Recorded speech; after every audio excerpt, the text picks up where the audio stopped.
That's right, Matt. Now, we have been talking so much about OPEC and about oil, but now I want to talk about gas, and we're joined now by Egypt's Minister of Oil and Gas, Mr. Tarek El Molla. Talk to us a little bit about what's happening in Egypt today, because you have had a game changer when it comes to the energy prospects for the country, given what you've seen coming out of the Zohr field. Where can we see that headed? Well, this is a very important question. I'm very proud to talk about what we've done over the last 3-4 years. I have to tell you that we started with the challenges, let us say, after the two revolutions and whatever that has had instabilities, ended up to decline in production. So we started our 2014 year by putting a strategy to close down the gap between the production and the consumption.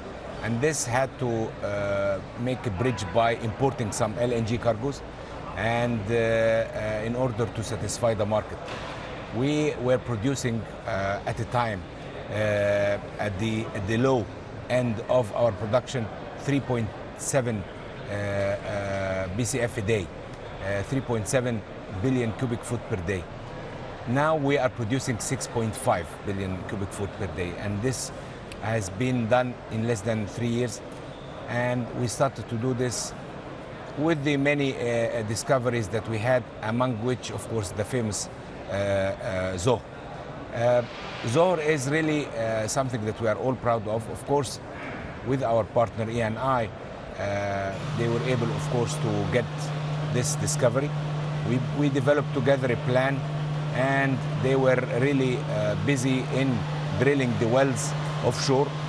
Your Excellency, can I just jump in? Because you and I talked about the Zohr field with Mr. Zaskowski earlier in the year in Cairo, where I was a guest at the Egypt Petroleum show as well. This has there's many parts to this, but one, they got it to market quicker than any other gas field offshore pretty much has ever been done of that kind of scale. But the most important thing is the ability of this field to transform the Egyptian economy as well. Can you tell me about the societal, the economic impact of such an enormous field, and what it means to the balance of budget as well, because it is an amazing metaphor for what a big field can do to a country, to an economy. Yes, actually, as I mentioned, and to tie this into numbers and some economics and some figures, well, when we say that we had a big deficit in gas needs, so this meant that we needed to import some LNG cargoes. We had to import LNG cargoes up to $3 billion a year. So $3 billion a year, and this amount will be saved, not all together, of course, because we are compensating this importation by local production. Local production is costing money, but of course, definitely much cheaper. So we can save at least $1.8 billion. So wow. $1.8 billion a year, or per year, for what we did in order to reach the position where we have market sufficiency. At the same time, this is helping us because what we have done together with our partners, Eni, that achieving this important record of having this gas field producing from the discovery till the market, gas to market, 28 months, has really brought a lot of attention to what is happening in Egypt, what is happening in the oil and gas in Egypt, and what is happening to the total reform that we are doing.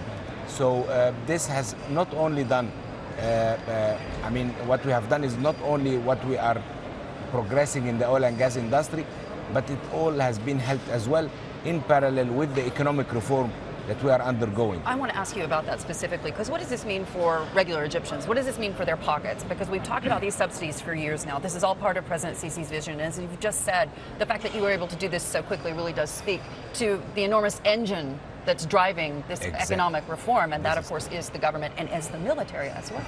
Exactly. So what happens is that we were spending a lot of money in this importation of LNG cargoes.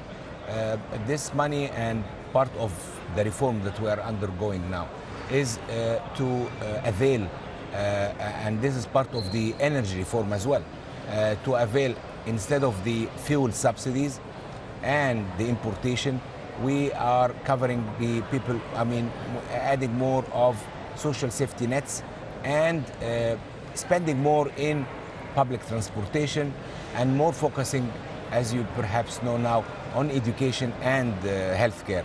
And these are the things that people are badly in need of, while fuel subsidy, actually the people who will benefit were the people who who owns more cars. Hey everybody, it's Hadley Gamble from our new CNBC Middle East Bureau in Abu Dhabi. Thanks for stopping by. Now to watch more, you can try one of the videos that just popped up on your screen. And don't forget to subscribe.